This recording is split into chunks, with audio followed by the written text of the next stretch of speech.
Good morning. स्वागत है आपका कक्षा 12। आज हम लोग पढ़ रहे हैं जीव विज्ञान। जीव विज्ञान के अध्याय 5, जिसका शीर्षक है वंशागति और विविधता।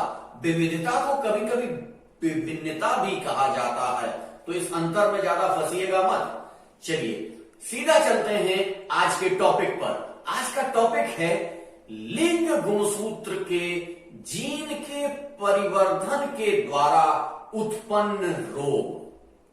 क्या?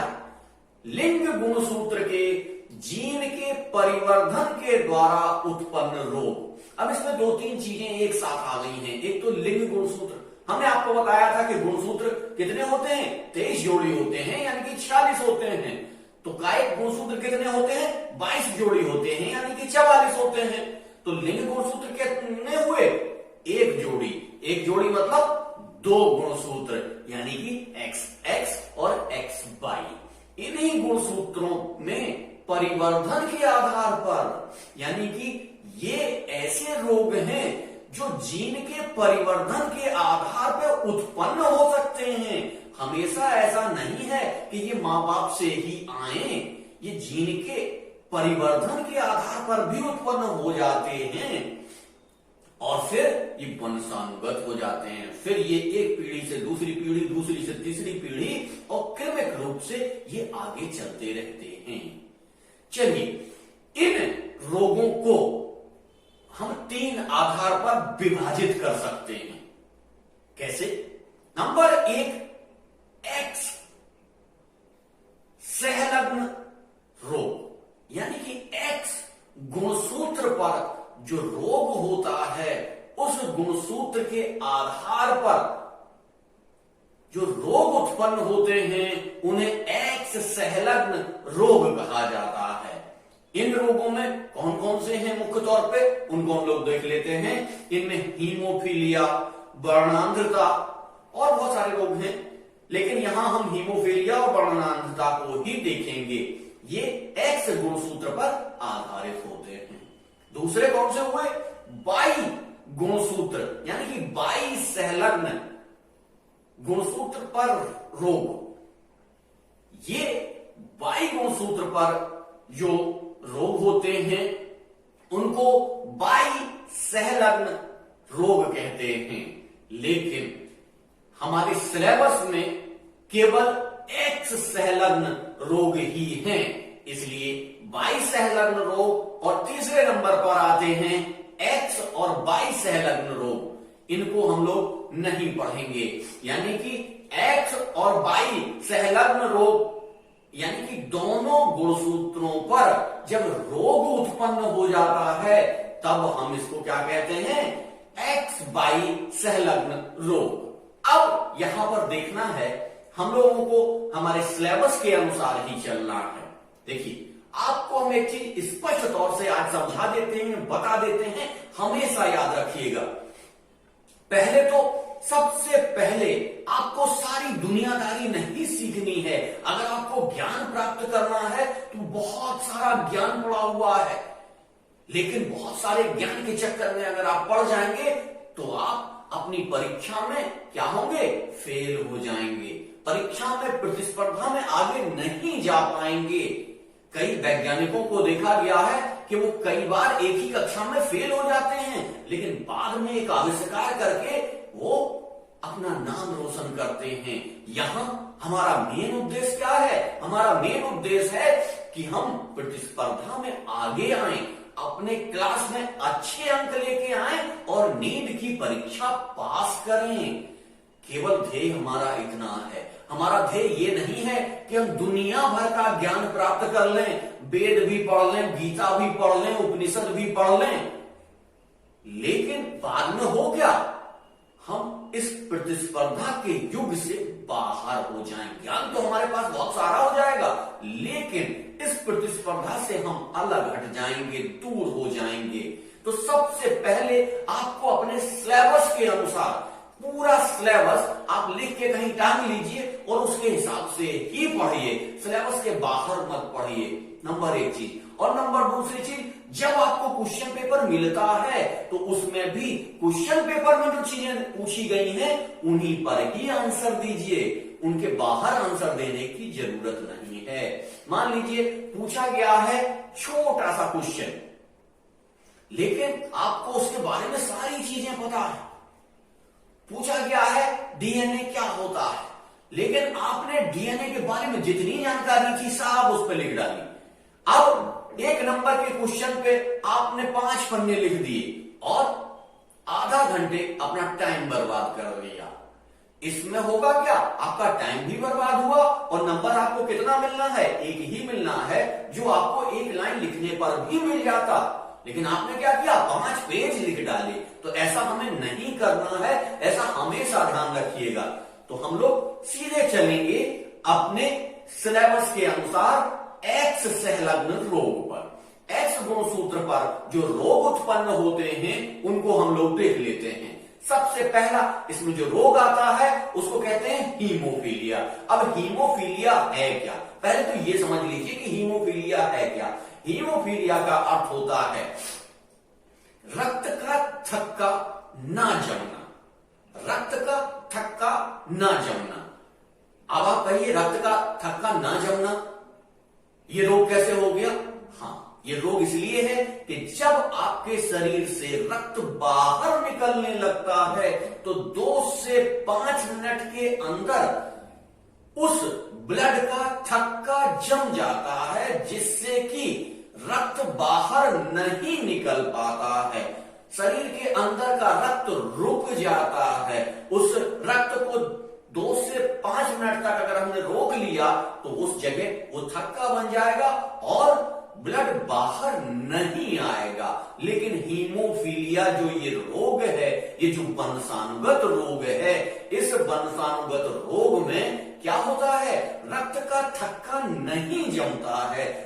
वो 5 घंटे 10 घंटे में भी रक्त का थक्का नहीं जमता है। जैसे भी आप हटाते हैं उसको पुनः ब्लड बाहर आने लगता है, तो ब्लड का क्लॉट नहीं बन पाता है, थक्का नहीं जम पाता है, तो उस चोट से लगातार ब्लड निकलता रहता है। ऐसी स्थिति को क्या कहा जाता है, हीमोफीलिया। अब हीमोफीलिया जो रोग है ये बहुत ही पॉपुलर रोग है।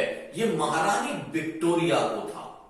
किसको था, महारानी विक्टोरिया को। और महारानी विक्टोरिया क्या थी, इस रोग की वाहक थी। वाहक आप समझ रहे हैं कि उस व्यक्ति में वो रोग दिखाई नहीं देता है, लेकिन रोग का गुणसूत्र उसमें रहता है। इसलिए अब एक चीज और है इसमें, कई बार क्वेश्चन पूछा जाता है कि महारानी विक्टोरिया को कौन सा रोग था या कौन से रोग की वाहक थी, तो ये आपको लिखना पड़ेगा, याद रखना पड़ेगा। और हाँ, यहां आपको एक चीज और देखनी है कि जो महारानी विक्टोरिया थी उनके माता और पिता दोनों को ही ये रोग नहीं था। हम लोग कह रहे हैं कि वंशानुगत होता है ये रोग, उन दोनों लोगों को रोग नहीं था। तो महारानी विक्टोरिया में ये क्या है, जीन परिवर्धन के द्वारा उत्पन्न हुआ है ये रोग। जीन के परिवर्धन के दौरान ये रोग उत्पन्न हुआ और ये कौन सा है, एक्स गुणसूत्र पर होने वाला रोग है। और इसमें एक और भी चीज है जो इंपॉर्टेंट है, कुछ लोग यहां भूल जाते हैं, तो ये आप याद रखिएगा, बहुत इंपॉर्टेंट कैरेक्टर है। ये अप्रभावी रूप से वंशानुगत होता है। अप्रभावी रूप, आपको हमने दैहिक जब गुणसूत्र पढ़ा रहे थे तब हमने आपको बताया था कि अप्रभावी रूप से कैसे होता है, जब स्मॉल ए मिल जाता है, स्मॉल ए मिल जाता है तब ये रोग दिखाई देता है। लेकिन यदि कैपिटल ए और स्मॉल ए होता है तब क्या होता है, वहां वाहक होता है। यानी कि एक ही गुणसूत्र पर यदि ये दिखाई देता है तो वो वाहक की श्रेणी में रखा जाता है और ये अप्रभावी रूप से वंशानुगत होता है। ध्यान रखिएगा, ये अप्रभावी रूप बहुत इंपॉर्टेंट है। अप्रभावी रूप से हमने आपको मेंडल के नियम में प्रभावी रूप और अप्रभावी रूप बहुत विस्तार से समझाया है। तो यहां आप देखिए, अप्रभावी रूप से ये जो रोग हैं, एक्स संलग्न रोग में हीमोफीलिया और वर्णांधता, ये दोनों ही रोग अप्रभावी रूप से वंशानुगत हैं। अब इनको हम लोग देख लेते हैं कि ये कैसे होते हैं। अब इनकी वंशानुगति हम लोग देख लेते हैं कि कैसे एक पीढ़ी से दूसरी पीढ़ी में ये जाते हैं। यहां हम आपको एक उदाहरण से समझाएंगे और बाकी आप इस चित्र के माध्यम से और समझ लीजिएगा। बाकी आप अपने उदाहरणों को लगा लीजिएगा चित्र में, ये पूरी चीजें आपको स्पष्ट हो जाएंगी। चलिए हम लोग सीधे चलते हैं इसके उदाहरण की तरफ कि एक रोगी पुरुष जिसकी शादी एक बाहक स्त्री से हो जाती है। एक रोगी पुरुष की शादी एक बाहक पुरुष से हो जाती है। तो यहां देखिए, रोगी पुरुष का क्या मतलब है? पुरुष का मतलब होता है जो उनका लिंग गुणसूत्र होता है वो एक्स और वाई होता है, यानी एक ही गुणसूत्र होता है एक्स। यदि इसमें रोग आया तो वो प्रभावी होगा, वो दिखाई देगा। लेकिन महिलाओं में चूंकि एक्स एक्स दो गुणसूत्र होते हैं और अगर वहां एक गुणसूत्र आया तो वो वाहक के रूप में रह सकता है, वो प्रभावी रूप से दिखाई नहीं भी दे सकता है। इसलिए यहां पर हम आपको बता रहे हैं कि एक रोगी पुरुष और एक वाहक स्त्री का जब विवाह होता है तो आप देख लीजिए कि एक्स वाई गुणसूत्र किसका हुआ? पुरुष का। और एक्स एक्स गुणसूत्र किसका हुआ? मादा का। चलिए अब इसमें युग्मक बना लेते हैं। युग्मक बनाना हमने आपको सिखाया है बहुत अच्छे से। युग्मक बनाते समय जब हम देखते हैं कि रोगी पुरुष में कौन कौन से युग्मक बनेंगे? एक्स एच, यानी कि एक्स जो रोगी है, और दूसरा युग्मक कौन सा बनेगा? वाई। ऐसे ही महिला में या मादा में कौन सा बनेगा? क्योंकि वो वाहक है इसलिए एक ही एक्स उसका प्रभावित है, दूसरा एक्स प्रभावित नहीं है। दूसरा एक्स जब प्रभावित नहीं है तो इसका युग्मक कैसे बनेंगे? एक एक्स एच और दूसरा एक्स। जब इन दोनों में आपस में भेद होता है और प्रथम पीढ़ी का जन्म होता है, देख लेते हैं कि प्रथम पीढ़ी का जब जन्म हो रहा है तो इसमें किस तरीके के बच्चे पैदा हो सकते हैं, किस तरीके की संतानें पैदा हो सकती हैं, उनको हम लोग देख लेते हैं। जब एक्स एच का संकरण एक्स एच से होता है तो संतान कैसे जन्म लेती है? एक्स एच और एक्स एच, यानी कि इसमें रोगी स्त्री पैदा होगी।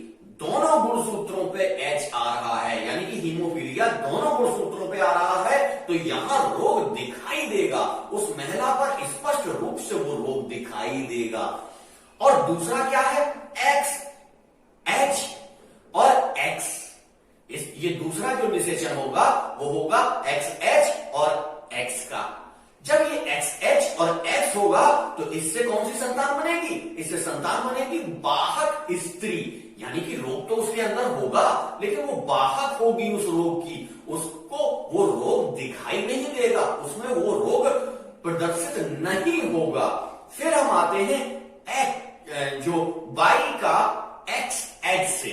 वाई का जब एक्स एच से होगा तो जो संतान बनेगी वो बनेगी वाई एक्स एच, यानी कि ये जो पुरुष बनेगा ये रोगी पुरुष बनेगा, यानी कि एक ही गुणसूत्र से चूंकि हो जा रहा है, एक ही एक्स से हो जा रहा है तो इसे एक्स एच मिल रहा है यहां पर, तो ये रोगी पुरुष होगा।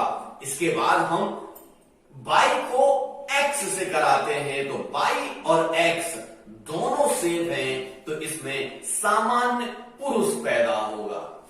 यानी देख लीजिए आप लोग, पहले रोगी स्त्री पैदा होगी, फिर वाहक स्त्री पैदा होगी, फिर रोगी पुरुष पैदा होगा, फिर सामान्य पुरुष पैदा होगा।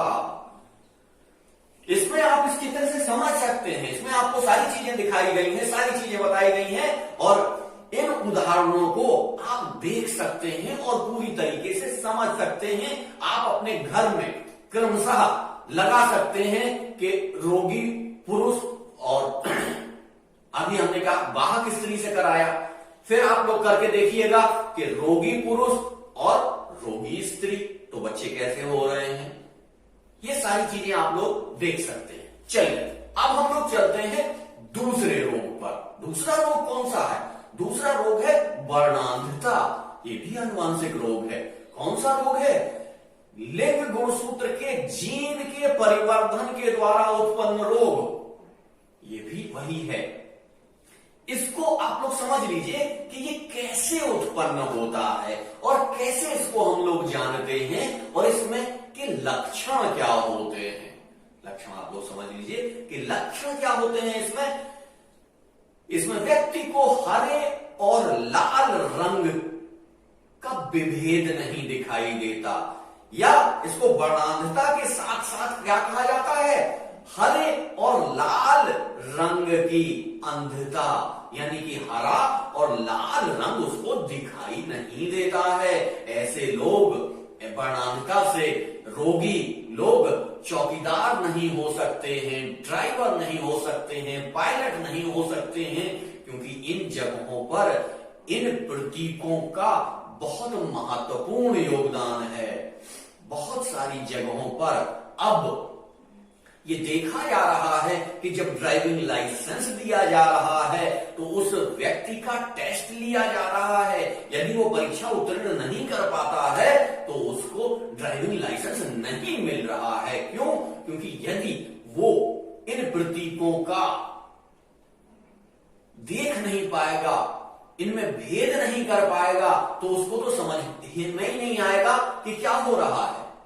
यानी कि यदि रेल का ड्राइवर जा रहा है और उसको हरे रंग की झंडी दिखाई गई, अब उसको हरा रंग दिखाई ही नहीं देता है, लाल रंग दिखाई ही नहीं देता है, तो वो तो ट्रेन लिए चला जाएगा। उसको तो यही समझ में आ रहा है कि ट्रेन रोकने के लिए झंडी दिखाई जा रही है या ट्रेन को आगे जाने के लिए झंडी दिखाई जा रही है।